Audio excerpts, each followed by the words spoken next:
जय श्री राधा रानी सरकार की, जय श्री कृष्ण भगवान की, जय श्री लक्ष्मी नारायण जी भगवान की, जय पुरुषोत्तम मास महत्यम की, जय सदगुरुदेव श्री बंसी वाले महाराज की।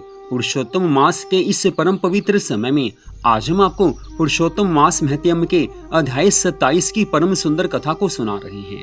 मनुष्य जीवन प्राप्त करके भगवान की कृपा का प्रत्यक्ष अनुभव करना हो तो पुरुषोत्तम मास में पूरी श्रद्धा भावना से भगवान की भक्ति करनी चाहिए। पुरुषोत्तम मास में जो अपने मन को प्रभु चरणों में लगाकर भगवान की भक्ति करते हैं, उनके जन्मों जन्मों के पाप नष्ट हो जाते हैं, मनोकामनाएं पूरी हो जाती हैं, दुख दूर हो जाते हैं। और सबसे बड़ी बात यह है कि जो मनुष्य पुरुषोत्तम मास में पूरी श्रद्धा भावना से भक्ति के सब नियमों का पालन करते हैं, जीवन के अंत समय में उन्हें भगवान के धाम की प्राप्ति हो जाती है, अर्थात उन्हें वैकुंठ धाम की प्राप्ति हो जाती है।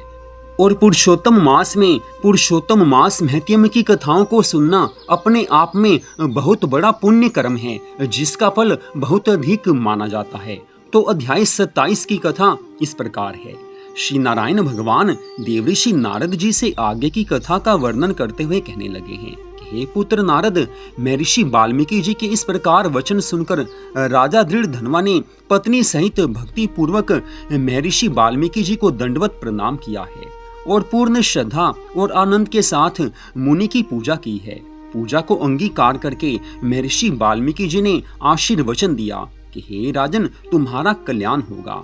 मैं पाप नाशनी सरयू की ओर प्रस्थान करता हूँ। इतना कहकर महर्षि वाल्मीकि जी वहां से चल पड़े हैं। राजा दृढ़धनवा महर्षि वाल्मीकि जी को सीमा तक पहुंचाकर अपने महल में वापस आ गए हैं। महाराज दृढ़धनवा को महर्षि वाल्मीकि जी की कृपा से दिव्य ज्ञान प्राप्त हो चुका था। अतः वह पत्नी से कहने लगे कि हे सुंदरी, ये संसार असार है, एक ना एक दिन हमें इसे छोड़कर जाना ही है। गंधर्व नगर के समान ही इस शरीर में भी राग द्वेष आदि शेष शत्रुओं का निवास है। कृमि, विष्ठा, वात, कफ, मूत्र आदि सहित भस्म होने वाले इस शरीर में क्या रखा है। मैं भगवान की भक्ति और मोक्ष प्राप्त करने हेतु वन गमन करूंगा और वहीं भगवान श्री कृष्ण जी का स्मरण करूंगा, पुरुषोत्तम भगवान का स्मरण करूंगा। अपने पति के ऐसे वचन सुनकर वह पतिव्रता, साध्वी और गुण सुंदरी रानी विनय पूर्वक हाथ जोड़कर कहने लगी कि हे स्वामी, मैं भी आपके साथ ही चलती हूँ। पतिव्रता स्त्री का देवता उसका पति ही होता है, अतः मैं भी आपके साथ ही रहूंगी। हे पुत्र नारद, अपनी परम प्रिय रानी के ऐसे वचन सुनकर राजा दृढ़धनवा अपने पुत्र को राज्याधिकारी बनाकर पत्नी सहित वन को चल दिया। वे दोनों हिमालय के समीप गंगा तट पर आए हैं।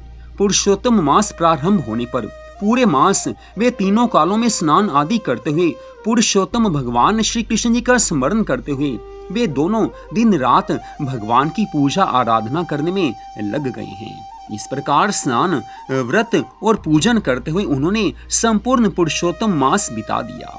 व्रत संपूर्ण होने पर छोटी बजती हुई घंटियों से सुशोभित एक विमान वहां उतरा है। उसमें पुण्यशील और सुशील नामक भगवान श्री हरि के 2 पार्षद विराजमान थे। राजा और रानी को दोनों पार्षदों ने नमस्कार किया है और फिर दोनों को आदर सहित विमान में बैठा लिया है। इस तरह रानी सहित राजा दृढ़धनवा ने दिव्य शरीर धारण करके गोलोक को प्रस्थान किया है।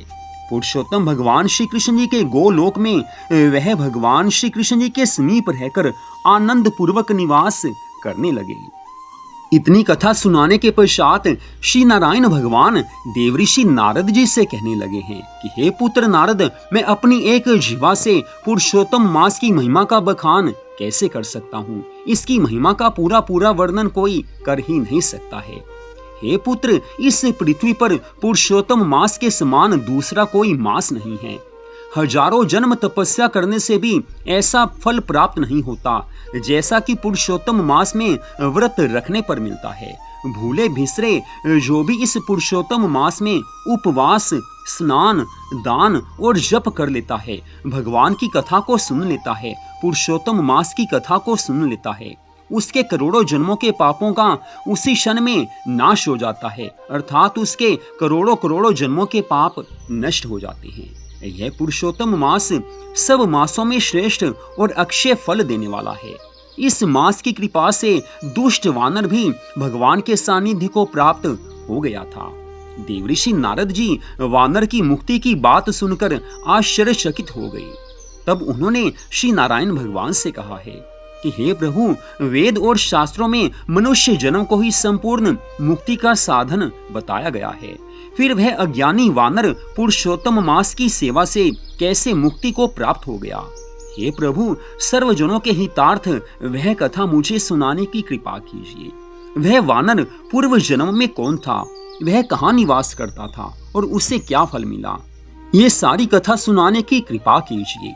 देवऋषि नारद जी के इन वचनों को सुनकर श्री नारायण भगवान कहने लगे हैं कि हे पुत्र नारद, वह वानर पूर्व जन्म में केरल प्रदेश का एक अति लोभी ब्राह्मण था।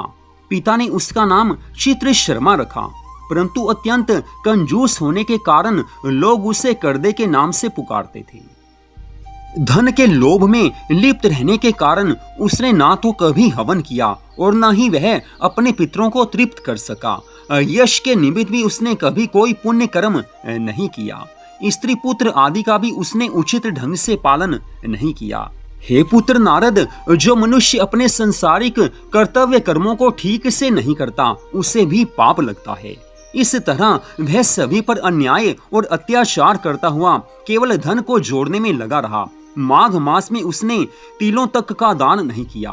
कार्तिक मास में दीप दान और ब्राह्मणों को भोजन कराना चाहिए, वह भी उसने कभी नहीं किया। वैशाख मास में धान्य का दान और अन्य मासों में भी किसी प्रकार का कोई भी दान उसने नहीं किया। सूर्य की संक्रांति और सूर्य चंद्र के ग्रहणों के अवसरों पर हवन, जप, दान आदि जो कर्म करने चाहिए, वे पुण्य कर्म भी उसने कभी नहीं किए। वह अपनी निर्धनता का बखान करता हुआ धन के लालच में इधर उधर घूमता रहता और लोगों से याचना करता कि मुझ दीनहीन को कुछ मिल जाए। उसके पास पर्याप्त धन था, धन की कमी नहीं थी, परंतु हर समय धन के लालच में रहने के कारण वह बहुत ही कृशकाय हो गया था। लोग उसे पास भी खड़ा नहीं होने देते, उसको दुत्कारते और धिक्कारते, परंतु वह सबसे याचना करता हुआ, धन मांगता हुआ यहाँ वहां घूमा करता। एक दिन की बात है, एक बगीचे के स्वामी माली को उसने रो रो कर अपना दुखड़ा सुनाया।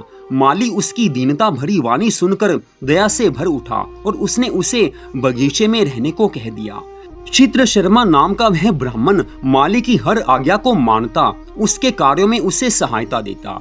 इसी से कुछ दिनों में माली को उस पर दृढ़ विश्वास हो गया कि करदे उसका अपना व्यक्ति है और उसे किसी भी प्रकार की हानि नहीं पहुंचाएगा।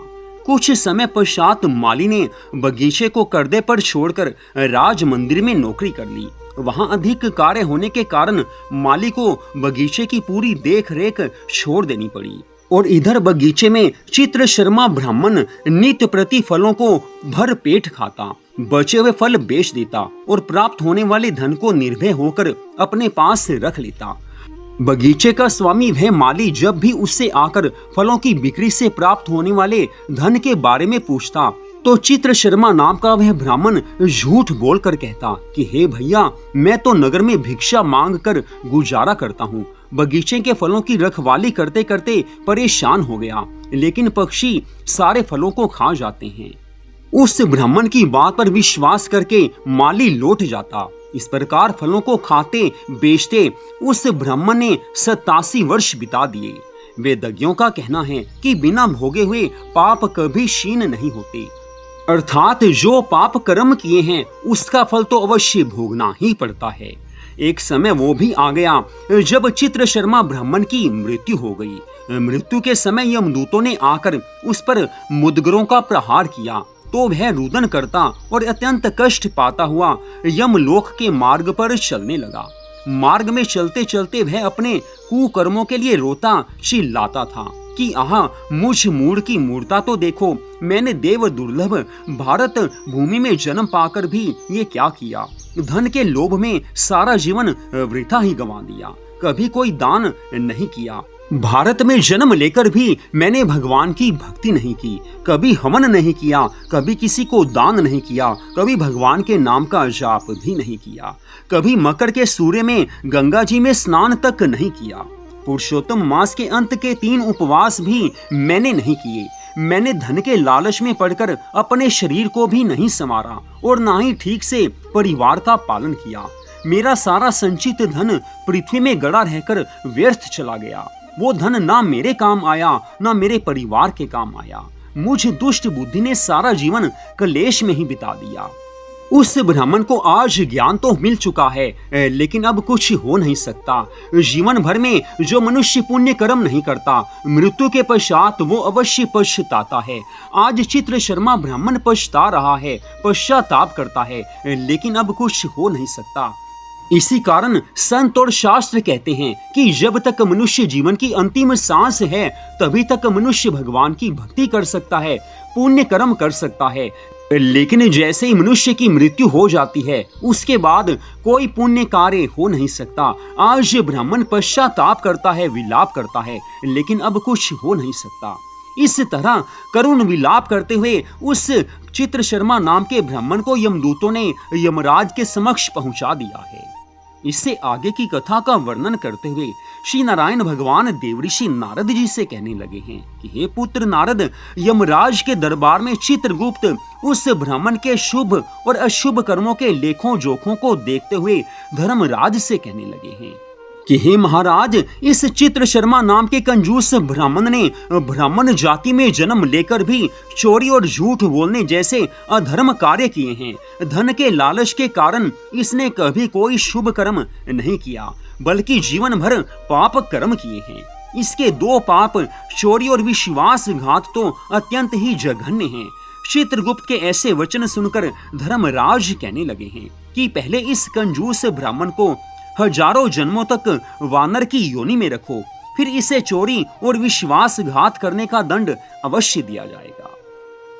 तो यहीं पर आज की इस परम सुंदर कथा का विश्राम होता है।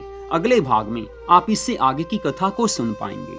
इस कथा से इतना तो स्पष्ट ज्ञान हो ही जाता है कि भगवान की कृपा से हमें मनुष्य जीवन मिला है, और मनुष्य जीवन हमें सदा सदा के लिए नहीं मिला। हमारी आयु बहुत कम है। आजकल तो 100 वर्ष की आयु भी किसी की कम ही होती है। ना जाने कौन सा क्षण हमारी मृत्यु का क्षण हो जाए।